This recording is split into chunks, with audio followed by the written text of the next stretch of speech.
No money down deals. Why some deals are just better to walk away from. Let's drop the needle and get going. Five, four, three, two, one, zero, ignition, liftoff.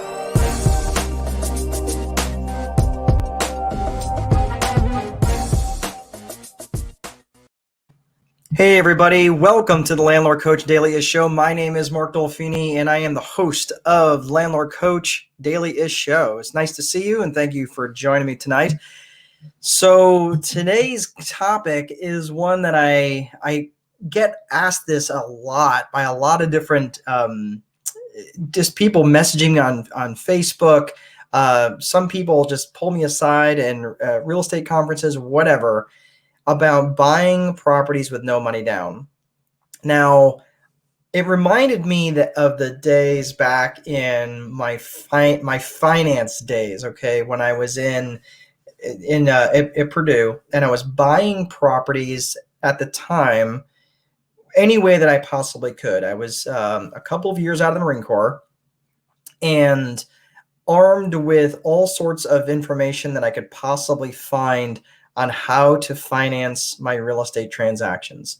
Now, keep in mind, this is back in the early 2000s, so definitely a different world than it is today in terms of getting financing for your real estate. But it hasn't really changed. I mean, it's changed substantially in terms of how that's done, but it didn't change the wholesale structure of the deal, right?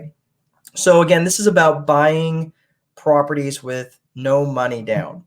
So there I was, this hard charging 26-ish year old, we'll say, and I had been through many of the books about buying properties with no money down.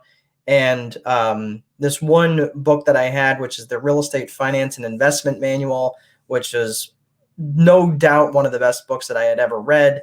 And it talked about buying properties, using leverage, using other people's money, all this other stuff. So, of course, when a deal had come along that was a seller financed deal, naturally, I got pretty excited. So, again, armed with all this knowledge of, using equity and other properties that I had and, some savings that I had and some money that I could borrow from a credit card and, get that into my bank account, all these different ways that I could get money to buy properties. Well, I called this guy up and it was a for sale by owner property. And it was interesting because the guy he'd been in business for years. I don't know that he would necessarily had been a real estate investor for years, but he definitely been in business for years. And this was not his first rodeo. So as I was thinking about this, I wasn't really sure, who I was dealing with or, what really what I was going to offer him. I just wanted to see what type of structure that he'd be open to. So this was a for sale by owner, much like the red and white signs that you see out in front of a house.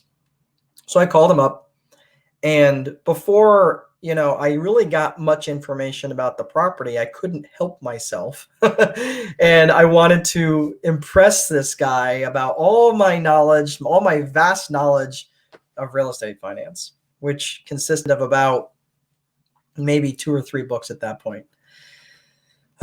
So before I could help myself, I basically puke all over this guy on the telephone about, offering equity and, him taking payments and all this other stuff.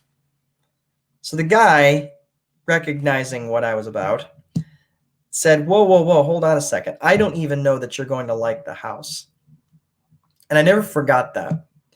He and I went on and made a deal, and I was able to keep that deal with him for quite a number of years until I ended up getting him paid off. But it was interesting because I remembered that specific deal because it was probably a deal that I never should have made in the first place. I ended up buying several properties from that guy, and none of them worked out that great.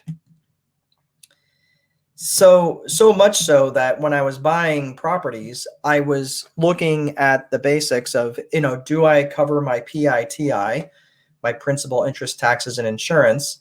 And if I covered my principal, interest, taxes, and insurance, then it must be a good deal because I could clear a couple $100 over and above that. Well, of course, not necessarily. And that was really the beginning of my problem. So when I was, again, analyzing the deal back then, and I was, like I said, 26 years old, and looking at the gross cash flow, and wow, I could make this extra couple $100, and a couple $100 that would pay for half of my rent in my place that I was living at the time.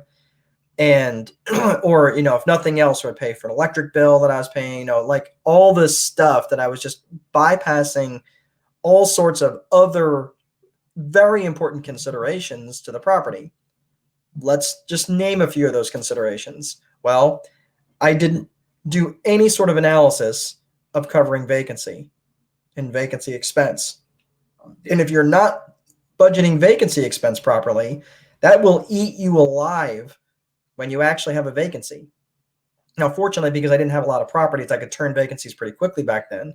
But once I started growing my portfolio, and I grew my portfolio at that point up to 92 rental units before 2008 came along and was the great equalizer and kind of cleared off the board for a lot of people. But for many people who are buying properties like I was, just buying them because there were no money down, I naturally thought because I could buy a property and get into property with no money down, that it had to be a good deal. And that could not be farther from the truth. Just because you can buy a property with no money down does not make it a good deal. Now, it doesn't by default make it a bad deal either, but you got to understand the risks getting into it. And I certainly didn't.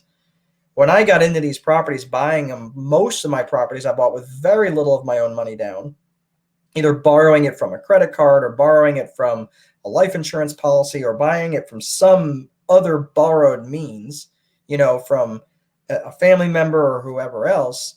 I was barely cash flowing these properties when I started to add in the additional line items that, with things like, vacancy expense, repairs and maintenance, capital expenditures. Capital expenditures, if you're not familiar with those are the long-term things that you're going to have to improve the property, a roof or a furnace that needs to be replaced, things like that, right?